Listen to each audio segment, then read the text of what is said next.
Hello everyone. It's my absolute pleasure to be speaking with you today to share some of my thoughts on electric vehicles and indeed zero carbon transportation.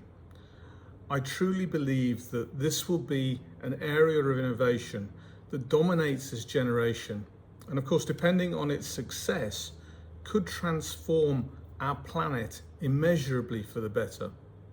But of course, if we get it wrong and fail to change in a sophisticated and proper way, the consequences aren't worth thinking about.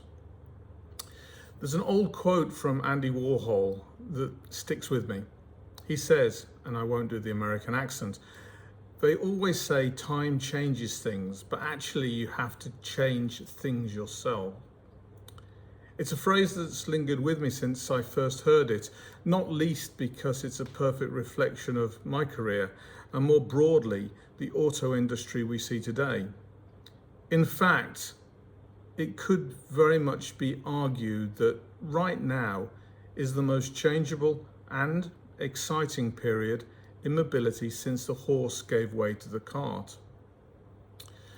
The move the industry is making towards carbon neutrality is one of such magnitude that we are, for the first time in many decades, seeing new players entering and dominating the field, and indeed new expectations being set by the consumer. Whilst from the outside it may look like some of that change is being driven by external factors such as governments, I'd argue that actually a lot of that change is, as Andy Warhol suggests, being driven from within by the industry itself.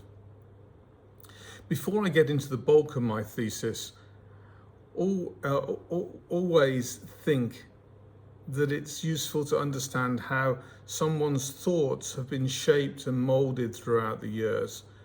So I'd like to spend just a few minutes to introduce myself.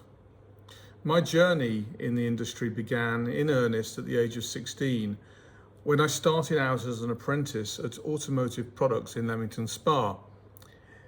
It was an imaginatively named company that made, well, yeah, you've guessed it, automotive products, and eventually became the UK's leading manufacturer and supplier of clutches and brakes. I still remember my first day at Automotive Products because that was really the start of the rest of my life. It was there that I realized I wanted to build a long career in the industry.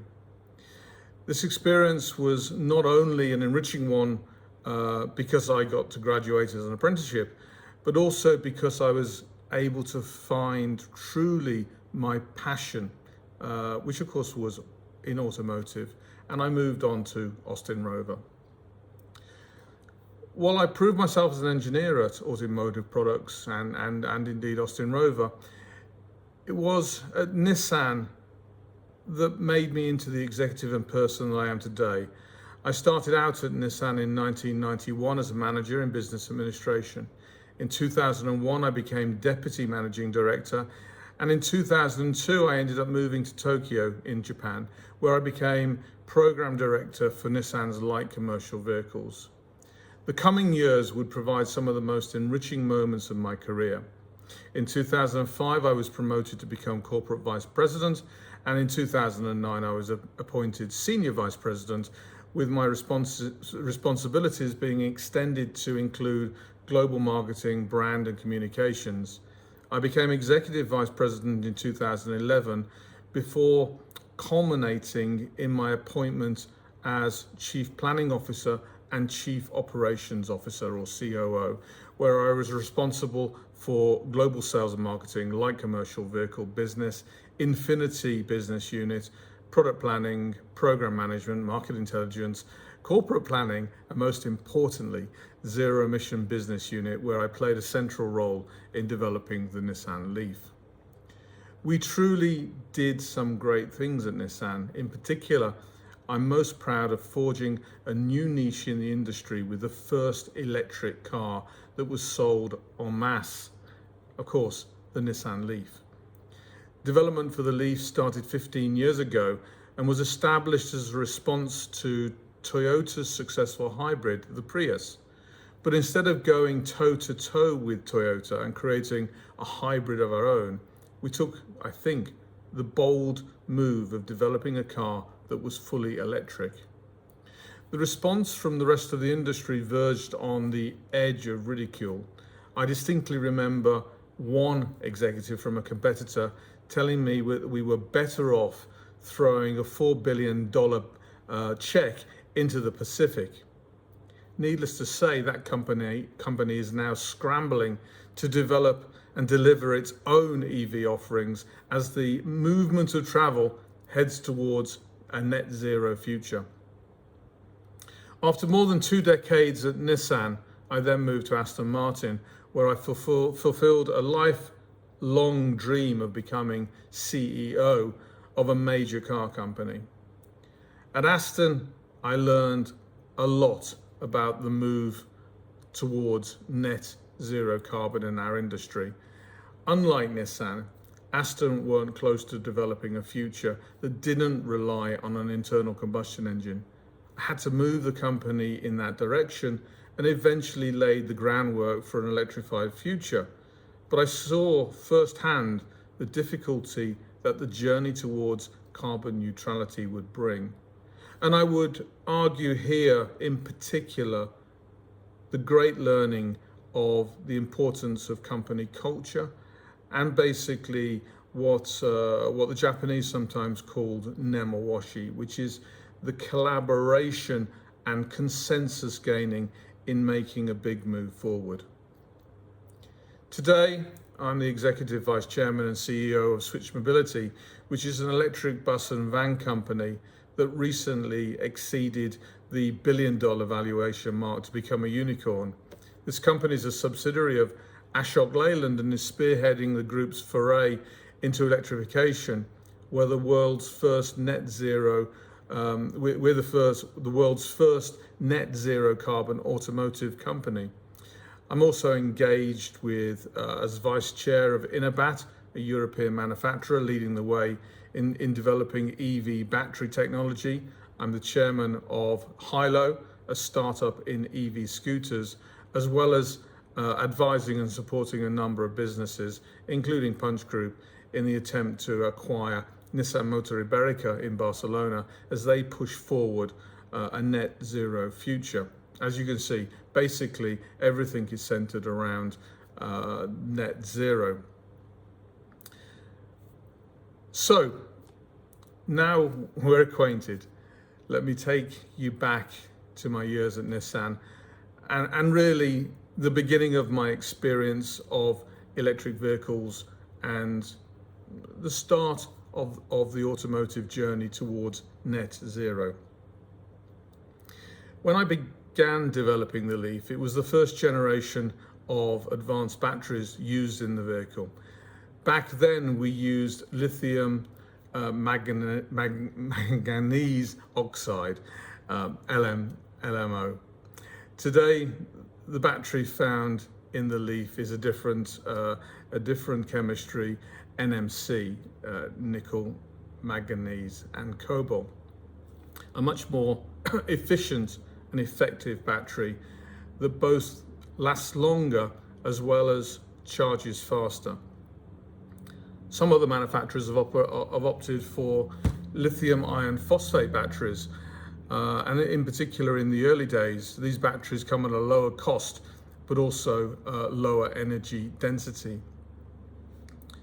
With that being said, the cost of batteries nowadays is reducing significantly. A little bit of fluctuation here and there because of commodity prices. Nevertheless, the same is also true as efficiency is improving. For governments looking towards shifting from fossil fuel to electric power, this can't come soon enough, of course.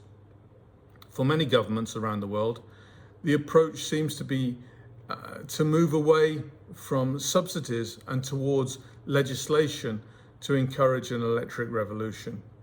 At least 9 countries, including the UK, France, Mexico, and Spain, have pledged to phase out internal combustion engines. This is all well and good as long as these governments know where they want to get to. Politicians around the world need to ask themselves some fundamental questions. Are we trying to reduce carbon dioxide emissions, or are we chasing cleaner air? If the former is what we're looking to achieve, then we should be focusing a little more energy on hot hydrogen, fuel cells, and synthetic fuels. While synthetic fuels, in fact, burn carbon, they're actually made by taking CO2 out of the air in their manufacturing process, thereby resulting in it becoming a net zero. If it was clean air that we were chasing, then electric vehicles are the obvious solution, as tailpipe emissions get eradicated once and for all. Despite the legitimate concerns around the material for batteries, which are mined and manufactured, still is best from a clean air point of view.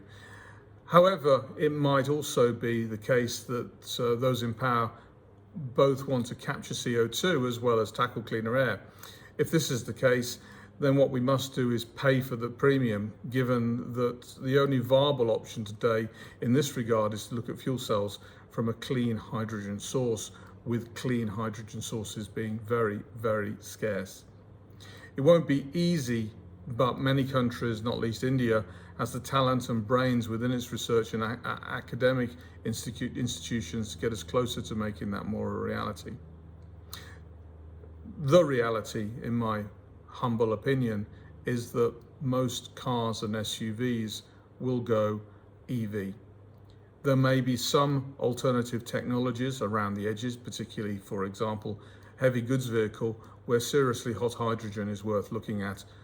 Likewise, perhaps synthetic fuels being used in sports and supercars, or indeed almost certainly in the aeronautical sector of our business, the so-called VTOLs. I mentioned it earlier, but I want to address several governments around the world who plan to phase out internal combustion engines over the coming years. This is going to have a big and significant impact on the auto industry as we know it. What our political masters must do now is encourage competitiveness, so much so that engineers will battle it out in developing new technologies that enable us to get there. If the petrol/diesel powered combustion engines are a thing of the past, then the government must not prescribe what it believes to be the replacement technology, or it'll end in tears. Politicians should define the problem and let engineers come up with the solutions. You may have gathered from my speech so far that yes, I'm an idealist, but I'm also very much a realist. And that's why I urge caution when it comes to viewing electric cars as the only option for our net zero future, because electric vehicles might not be the best way to get where we want in every sector. Hydrogen, for example, could well outperform electric batteries when it comes to efficiencies as regards, as I said, the heavy goods vehicle and long-haul buses. Synthetic fuels, on the other hand, might keep on quelling car enthusiasts' pleasure just a little longer by providing the noise and excitement that makes sports cars so excitable beasts that they truly are. There's no doubt that contemporary scientists are working on improving the cleanliness of synthetic fuels at this point in time. True, we're not there yet, but we all know how science works. In 5 years' time, we will have achieved what we thought was impossible 10 years ago. The rapid development of the COVID-19 vaccine is a good case in point if you really needed it. What I'm trying to say is that we should not put all our eggs in one basket. And I say that as the guy that was responsible for the inception of the Nissan Leaf. If anything, we should diversify our strategy as much as possible. As an industry, we should have a plan A, probably electric vehicles, but we need a plan B and a plan C. It's only by doing this that we can have a plan that is truly resilient to changing circumstances. The decisions that we take over the coming years will define the next era of human advancement. Getting the economics of the batteries and other net zero fuels right is not something that we can do, but something that we must do. However, doing is far from certain to happen seamlessly, given the global challenges around the modern world. Today, I truly believe we find ourselves in the fourth iteration of the Industrial Revolution, a revolution that started through steam power. We would do well to keep in mind that the fifth iteration might very well be powered by our ability to identify and develop net zero modes of transport. Getting there, however, is not a natural process. Just as we had to push our boundaries in the past, so too we have to push our boundaries in the present and in the future. Changing the world takes sweat and hard work. The revolution is already underway. Let's keep it going. It's been a pleasure speaking to you all. Thank you. If there's one thing that I would like you to remember from this speech, it's the quote from the very beginning. Let me remind you that they always say time changes things, but actually you have to change things yourself. Whatever the circumstances in which we operate in, the auto industry has a proud history of changing and adapting itself, molding around the demands of government and the expectations of consumers, but always on its own terms. And that's why it's such a vibrant and exciting place to be a part of right now. Unlike other changes we've had to contend with in the past, the march towards carbon neutrality is stopping for no one. In other words, don't think more than you might need to think about something. Don't speak too much about it. Just get on with it. We don't have very much time. Thank you.